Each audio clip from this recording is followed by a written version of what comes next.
Sir, உங்கள் புத்தகம் truth without apology, you are not lazy, you are லவ்லெஸ்ங்கிற அத்தியாயத்தில் ஒரு ஃபேக்ட் சொல்லியிருக்கீங்க. துணிச்சலான மனம் பிரச்சனைகளை தீர்ப்பதில்லை, அது தன்னை தீர்க்கிறது. ஸோ நீங்கள் இதை கொஞ்சம் விளக்கமாக சொல்ல முடியுமா? எப்படி ஒரு துணிச்சலான மனம் நம்ம நாட்டோட பிரச்சனைகளை, இந்த உலகத்தில் நாம் சந்திக்கிற பிரச்சனைகளை தீர்க்க முடியும்? உங்களுக்கு ஏன் இது அட்ராக்டிவா இருக்கு? ஏன்னா இது உண்மையிலேயே எனக்கு இன்ஸ்பிரேஷனலாக இருக்குது. நீங்க இதை தேர்ந்தெடுத்ததுல மகிழ்ச்சி. பாருங்க, இங்க நாம எல்லாரும் இன்டெலெக்சுவல் மைண்ட்ஸ். இன்டெலெக்சுவலான மனம் பிரச்சனைகளை தீர்க்கறதுல திறமையானது. உண்மையிலேயே ஆடியன்ஸுக்கு முன்னாடி இந்த கேள்வி கேட்டதுக்கு நன்றி. இந்த சபையில நீங்க இருக்கீங்கனாலே நீங்க பிரச்சனைகளை தீர்க்கறதுல வல்லவர்களா தான் இருப்பீங்க. அதுதான் அறிவோட செயல்முறை.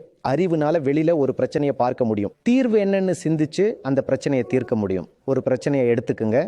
பிரச்சனை என்ன? ஒரு சூழ்நிலை. நீங்க தீர்வா எதை சொல்றீங்க? அதுவும் ஒரு சூழ்நிலை. அது ரெண்டும் விருப்பத்தினால இணைக்கப்பட்டிருக்கு. நீங்க இந்த சூழ்நிலையை அந்த சூழ்நிலையா உங்க விருப்பப்படி மாத்தினீங்கன்னா நீங்க அந்த பிரச்சனை சால்வ் ஆகிடுச்சுன்னு டிக்ளேர் பண்ணிடுவீங்க. ஆனா உங்களை நீங்களே சால்வ் பண்ண முடியறதில்ல.